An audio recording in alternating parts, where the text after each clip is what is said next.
Bonjour à tous, aujourd'hui une nouvelle vidéo sur les petites histoires.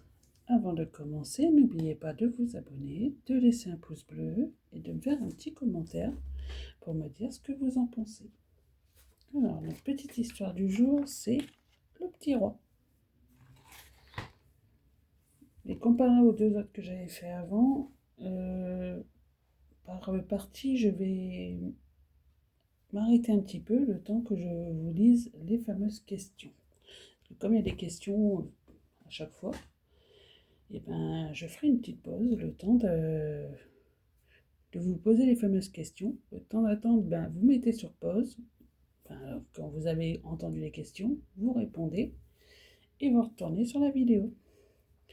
La première partie se nomme Le petit roi malade. Alors, il y a bien longtemps, si longtemps qu'on ne sait depuis, on ne sait plus où cela se passe. Le fils du roi tomba malade. Il se nomma Claude. Il était si blond, si bouclé, si mignon, que tout le monde l'appelait le petit roi. Or, le petit roi tomba gravement malade. Chacun cherchait à lui faire plaisir. On lui apportait des bonbons, des jouets, mais il n'avait envie de rien. Et qu'on était désolé autour de lui. Lui-même, dans son petit lit blanc, orné de dentelles, se demandait : « Qu'est-ce que j'ai ? Je n'aime plus mon gros ours, Michou. Je n'aime plus la praline au caramel. Je n'aime plus la crème à la vanille que maman m'apporte. Rien ne me tente. Oh, si je sais ce que je désire, mais je n'ose pas demander. » Alors, pour les deux petites questions du jour, pour les deux premières en tout cas, pour la première, c'est : qu'apporte-t-on au petit roi ? Et pour la deuxième question, c'est : pourquoi le petit roi ne dit-il pas ce qu'il désire ? Pour la première, c'est : qu'apporte-t-on pour le petit roi ? Et pour la deuxième, pourquoi le petit roi ne dit-il pas ce qu'il désire ? Vous pouvez mettre sur pause pour pouvoir répondre à ces deux petites questions. Alors, on va tourner la page. Cette partie-là se nomme Tom. Chaque soir,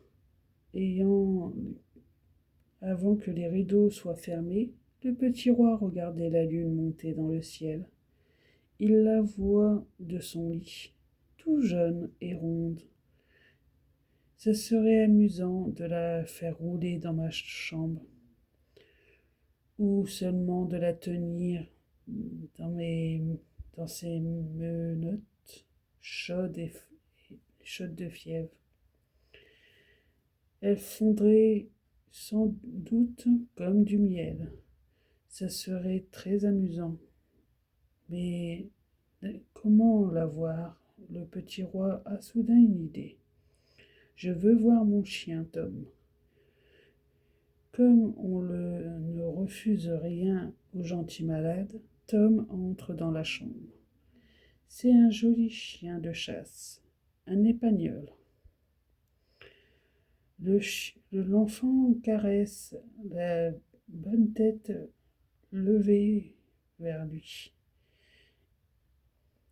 Il soulève la longue oreille souple et soyeuse et murmure tout bas en montrant le ciel du doigt.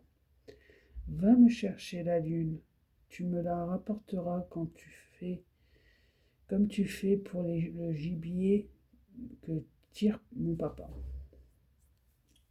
Le chien partit. Il alla dans la cour du château.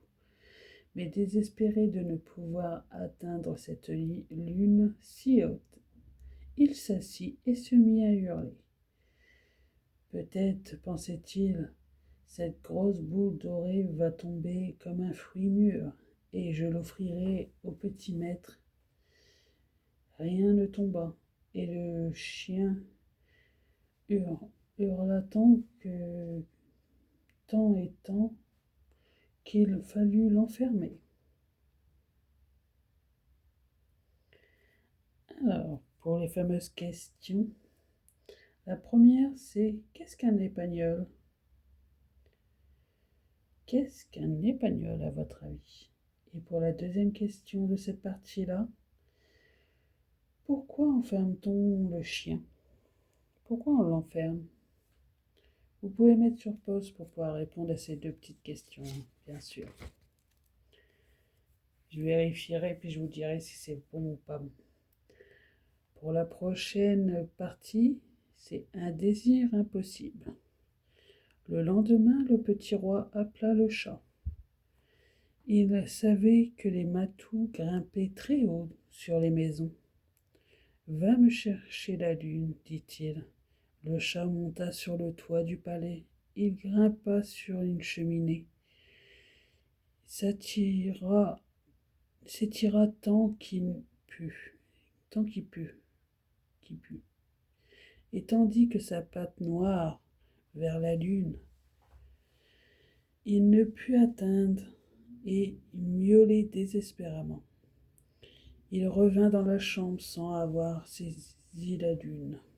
Alors le fils du roi, de plus en plus malade, s'adressa à son père, qui le regardait tristement. « Je voudrais la lune qui est là-haut, puisque tout le monde obéit. En voilà chercher. » Le roi, navré de ne pouvoir satisfaire son fils, essaya de lui faire comprendre que c'est une chose impossible. Mais l'enfant n'en démord pas. Dans sa fièvre, il voulait cette lune rouler du ciel sur son lit blanc. Il jouerait avec elle comme un ballon doré. Il la presserait comme une orange. Il la ferait tomber comme une meule. Ou la laisserait comme un disque. Enfin, il l'offrirait comme une montre en or au géant de la montagne. Oui, il lui fallait cette lune merveilleuse, mais comment faire? Alors, pour les fameuses questions, pourquoi le petit roi croit-il que son père peut lui donner la lune? Pourquoi le petit roi croit-il que son père peut lui donner la lune?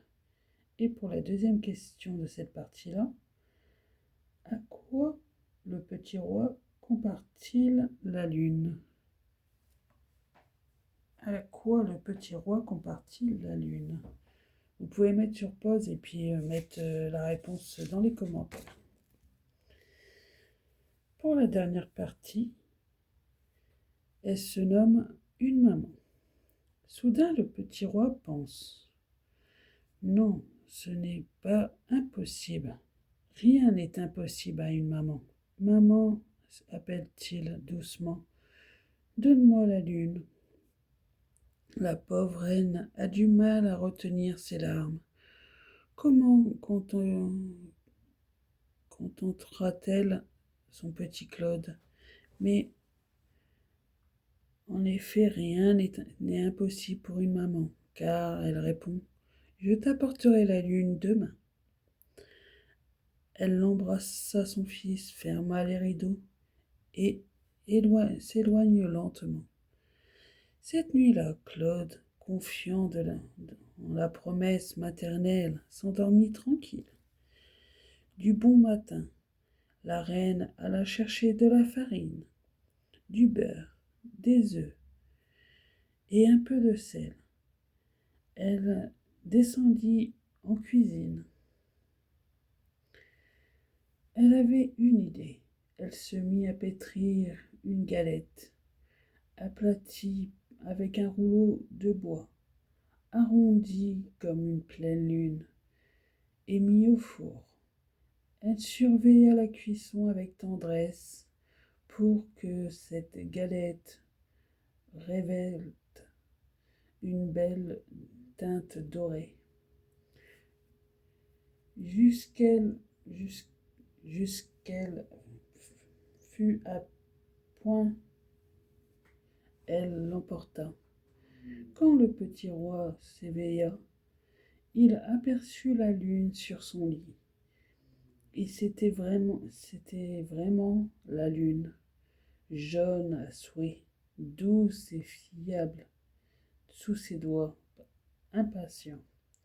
Il la mordit et la trouva si bonne qu'il lui fut une large briche, et le petit roi guérit. C'est plutôt amusant, je trouve. Comme si qu'on guérissait aussi facilement. Alors, passons. Pour les questions de cette partie-là, pourquoi la reine surveille-t-elle bien la cuisson? Pourquoi la reine surveille-t-elle bien la cuisson, à votre avis? Et pour la deuxième partie, deuxième question, pourquoi la galette ressemblait-elle à une lune? Pourquoi la galette ressemblait-elle à une lune? Plutôt intéressant de savoir ça. Alors, pour aujourd'hui, c'est fini. Cette partie-là est finie. Avant de partir, n'oubliez pas de vous abonner, de laisser un pouce bleu, de me faire un petit commentaire pour me dire ce que vous en pensez, de me suivre sur les petites vidéos que je fais, que ce soit les vertus qui parlent des fruits, des légumes, des aromates, et un peu toutes sortes d'aliments que j'aime bien, ou un peu moins, mais au moins ça me permettait de découvrir quelles vertus ont les aliments qu'on mange au quotidien ou qu'on voit au magasin.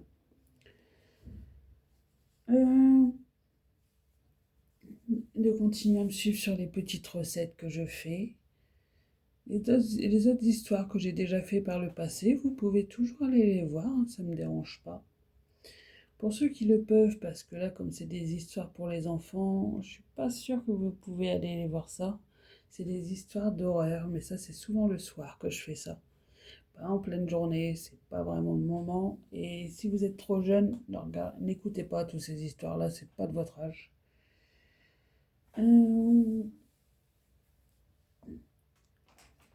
Pour aujourd'hui, c'est fini. Alors, n'oubliez pas de garder toujours le sourire. Pour moi, c'est ce qui est le plus important. À bientôt et gardez toujours le sourire.